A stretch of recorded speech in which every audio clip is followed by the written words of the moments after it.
बिस्मिल्लाहिर्रहमानिर्रहीम। आज हम मौजूद हैं पिंडी गेब में तहसील सदर पाकिस्तान तहरीक इंसाफ मलक ज़ीशान देड़ा के पास। जी मलक ज़ीशान देड़ा, सबसे पहले तो आप अपना मुकम्मल तारफ़ कराएँ और आप पीटीआई के साथ कब से मुंसलिक हुए? बिस्मिल्लाहिर्रहमानिर्रहीम। हमारा तो फैमिली अगर बैकग्राउंड पे जाए तो बहुत पुराना तरीके इंसाफ से तल्लक है। अगर आपको पता 2002 में खान साहब पिंडी गेब आए थे, तो अभी जहाँ से अभी रास्ते से आए हैं आप, वहाँ पर ही पहला पिंडी गेब में जो खान साहब का कैंप ऑफिस बना था वो बना था। ठीक है, तो 2002 से फिर मेरा जो कज़न है एजाज़ आसिफ मलिक जेड़ा, वो अभी डिप्टी सेक्रेटरी जनरल भी हैं पीटीआई के सेंट्रल के, तो अब वो have very back with the PTI, तो उससे हमारा काफ़ी पुराना तल्लक है।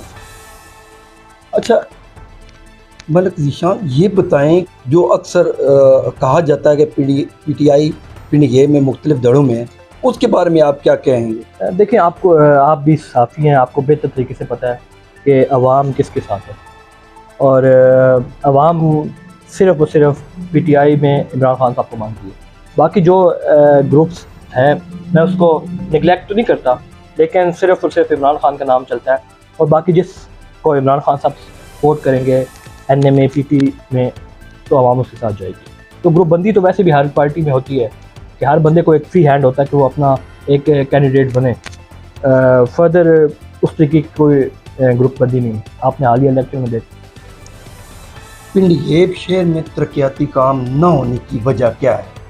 देखें, पिंडी गेब बदकिस्मती से बहुत पुरानी तहसील है, और कुछ लोग कहते हैं 1904 से पहले की तहसील है। हमारे से अलग लावा हुआ है, लगांगा हमसे अलग हुआ है, वो ज़िला बन गए और हम आज तहसील पे खड़े हुए हैं। और अगर पूरा अब मैपिंग करें अटक की, उसमें जो सबसे वर्स्ट तरीन तहसील है वो आपको तहसील पिंडी गेब नजर आएगी, और उसमें भी अगर आप सबसे वर्स्ट तरीका शहर देखना है तो वो पिंडी गेब शहर का है। और इसकी महरूमियों की वजह यह है कि कॉम्पिटेंट लोग नहीं हैं। अगर आप देखें पूरी पॉलिटिकल पार्टीज़ में, उनमें से आपको कितनी यूथ की रिप्रेजेंटेशन मिलती है?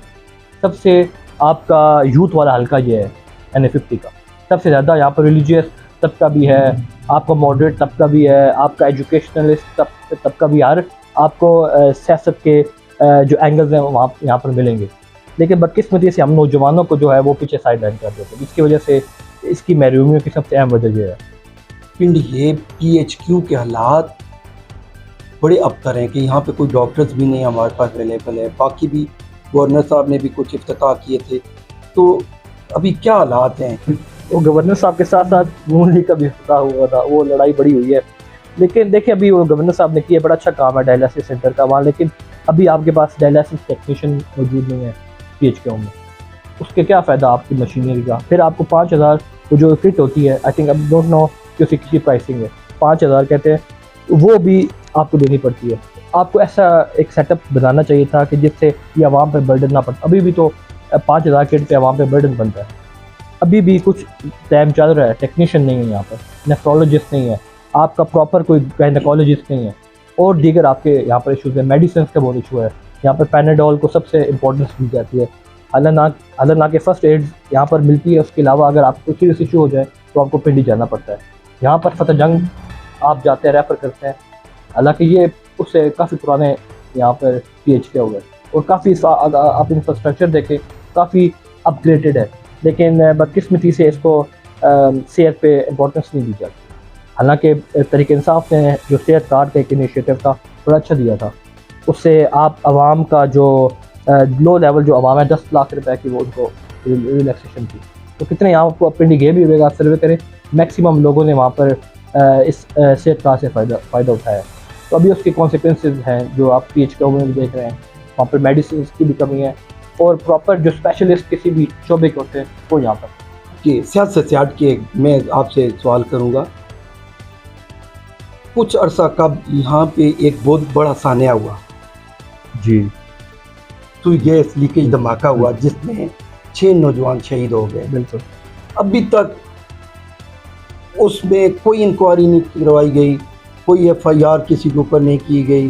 वो अब एक गैस लीकेज हुई है, किसका कसूर है उसमें? किसी को कसूरवार ठहराया ही नहीं गया, तो गैस वालों को या किसकी है? तो उसके बारे में आप क्या कहते हैं कि जो उनके वालिदैन हैं उनको कोई इंसाफ नहीं मिला? देखिए सबसे इम्पोर्टेंट बात यह है कि हम उनके वालिदैन के साथ ऑन बोर्ड है, हम उनके पास भी गए हैं, उनको बताया भी है। लेकिन यहाँ पर आपके जो एक सिस्टम के साथ जो मसाइल होते हैं, मतलब आपका एक सिंपल केस होता है उसको भी आपको 6 to 9 मंथ लग जाता है। मतलब एक सिंपल इजी केस होता है, तो इसके भी इशूज़ है। हालांकि अभी कम से कम इसकी कोई बेसिक्स आपका वो आ जाना चाहिए था, ब्लूप्रिंट कि कौन रिस्पॉन्सिबल है, लेकिन बदकिस्मती से वो नहीं आया। और हम ये आपके चैनल से हम ये हुकूमत से कहेंगे कि आप बराए मेहरबानी यहाँ पर लोगों की केयर करें। अगर आप कहते हैं कि उनसे वोट लेना है तो उनकी जो जान की सिक्योरिटी है उसका भी उनको प्रॉपर हक होना चाहिए, और जिसकी भी ये नेग्लिजेंस है उसको आपको पब्लिक करने चाहिए। जनता को मलिक साहब ये बताएं, अभी बल्दियात आने वाला है, बल्दियात के इलेक्शन वगैरह, तो उसके हवाले से आप क्या कहेंगे? पीटीआई उसमें भरपूर तरीके से आएगी? इंशाल्लाह जी, हम तो हर इलेक्शन में हमने पार्ट लिया है, ऑल दो कि हमारे जो प्रेजेंस होती है उसको टर्न आउट कर दिया जाता है और उसको नेगेटिव इम्पैक्ट में ले लिया जाता है। हालांकि सबसे ज़्यादा रिप्रेजेंटेशन आवाम की इस बार अगर आप देखें, हमारे हल्के में पहली बार एक खातून लड़ी है इलेक्शन और 60% से प्लस टर्न आउट रहा है। हालांकि इससे पहले नहीं हुआ, कभी भी आपके इतने वोट नहीं इस हल्के में पड़े। लेकिन बल्दियात में जहाँ तक आपने सवाल किया तो मैं ये कहूँगा कि प्रॉपरली पीटीआई होगी। मेजर साहब बिल्कुल इसमें इंटरफेयर करेंगे और हम हर जगह पे जो जहाँ पर भी हमें वो स्पेस मिलेगी हम आवाम के हकूक़ के दफ़ा करेंगे, चाहे वो बल्दियात की शक्ल में हो या जनरल इलेक्शन, हम भरपूर तरीके से लड़ेंगे। अच्छा, मैं एक बार फिर ये आपसे वजाहत चाहूँगा कि ये जो धड़ाबंदी है वो है कि नहीं है यहाँ पिंडीगेब में?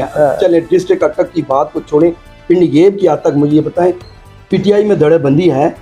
देखिए वो होती है हर पॉलिटिकल पार्टी में, आप देखें होती है। जहाँ पर नहीं होती तो वहाँ तो एक वन वे शो होता है ना, कि जहाँ पर अगर ग्रुप बंदी ना हो, ठीक है, एक डिफरेंस ऑफ ओपिनियन ना हो, तो वहाँ तो फिर आप समझ लें कि एक डिक्टेटरशिप चल रही है या हिटलरशिप चल रही है। लेकिन यहाँ पर अभी जितना भी ये लोग हैं वो अभी क्योंकि अभी सप्रेस्ड है और उनके साथ बहुत जुल्म हो रहा है, तो लेकिन सब एक प्लेटफॉर्म पे हैं, लेकिन दूसरी तरफ इख्तलाफात भी मौजूद है। और ये हर किसी को हमें राइट देना चाहिए कि वो हर जगह पे अपने आके आवाम को अपना एक्सप्लेन करे, फ्यूचर एक्सप्लेन करे, स्ट्रक्चर एक्सप्लेन करे कि वो किस तरीके से आवाम को बेहतर कर सकते हैं। तो मैं नहीं समझता कि ये कोई बुरी चीज़ है। पिंडीगेब में सड़कों के हवाले से, बल्कि स्पेशली मैं पिछले दिनों भी मैंने एक सीनियर साफ़ी मुदस्सर जी उनका भी इंटरव्यू किया था, क्योंकि जफ़र चौक में 400-500 फीट का वो टोटा है, उसमें टूट फूट का शिकार है और पूरा जितने भी लोग बाहर से आते हैं वो रास्ता इस्तेमाल करते हैं। जितने देहातों के लोग हैं वो पिंडीगेब का आप उसको दिल कह सकते हैं उस जगह को, तो उसकी रिपेयरिंग भी नहीं हो रही है। उसके हवाले से आप कुछ कहना चाहेंगे? देखिए मुदस्सिर भाई मेरे बड़े करीबी साथी हैं और उन्होंने बहुत अच्छा इनिशिएटिव लिया है। और मैं ये सवाल करता हूँ कि जो दोनों पॉलिटिकल पार्टी के रिप्रेजेंटेटिव हैं जो कहते हैं कि मेरा फलाना गवर्नर साहब से तल्लक है, मेरा फलाना शहंशाह तामीरात से तल्लक है, तो जब आवाम ये देखेगी कि भाई आप जफ़र चौक की तो बात कर रहे हैं, उसके साथ साथ आप धनौरा चौक पे भी आए हैं, आपने वो देखे हैं, उसके हालात भी बहुत वर्स्ट कंडीशन में है। तो यहाँ पर दोनों पे इनकी रिप्रेजेंटेशन काफ़ी है। नून लीग की जो टॉप लेवल लीडरशिप है जो लोकल, वो यहाँ के लोग रहते हैं, लेकिन आप इनकी प्रेजेंस देख लें कि या तो इनको सुना नहीं जा रहा, या ये खौफ से बता नहीं रहे, या इनके जो ऊपर है उनकी बात ऊपर नहीं मानी जा रही। तो मेरी गुजारिश यही होगी कि इन सड़कों को बेहतर करना चाहिए। अगर एक साफ़ी आके आवाम के पैसों से, ठीक है, एक चैरिटी करके अगर सड़कें बनाएगा तो फिर हुकूमत का तो कोई फ़ायदा नहीं होगी। हुकूमत का ये होता है कि वो सर्व करती है, ठीक है, वो सर्व तब भी करेगी जब वो प्रॉपर उसके पास फंड्स होंगे, ठीक है। अब अगर एक साफ़ी अगर ये काम कर रहा है, जो उन्होंने 5 अगस्त का जो टाइम दिया, मैं उनको प्रॉपर सपोर्ट करूँगा। उन्होंने एक अच्छा इनिशिएटिव लिया, हालांकि वो पॉलिटिकल पर्सन नहीं है, लेकिन फिर भी उन्होंने एक अच्छा इनिशिएटिव लिया।